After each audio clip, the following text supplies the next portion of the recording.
اگر اللہ نے تجھے مرد پیدا کیا ہے نا تو مردوں والے کام کر، چوروں والے کام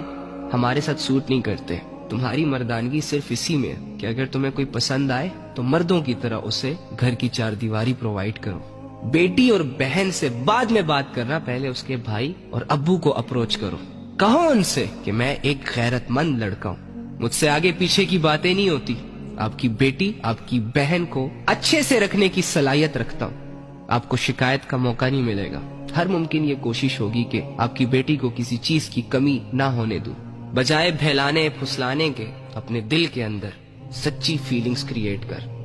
پہلے اپنا تعلق اپنے رب کے ساتھ ٹھیک کر، پہلے اپنے دل کے اندر نبی صلی اللہ علیہ وآلہ وسلم کی جگہ بنا،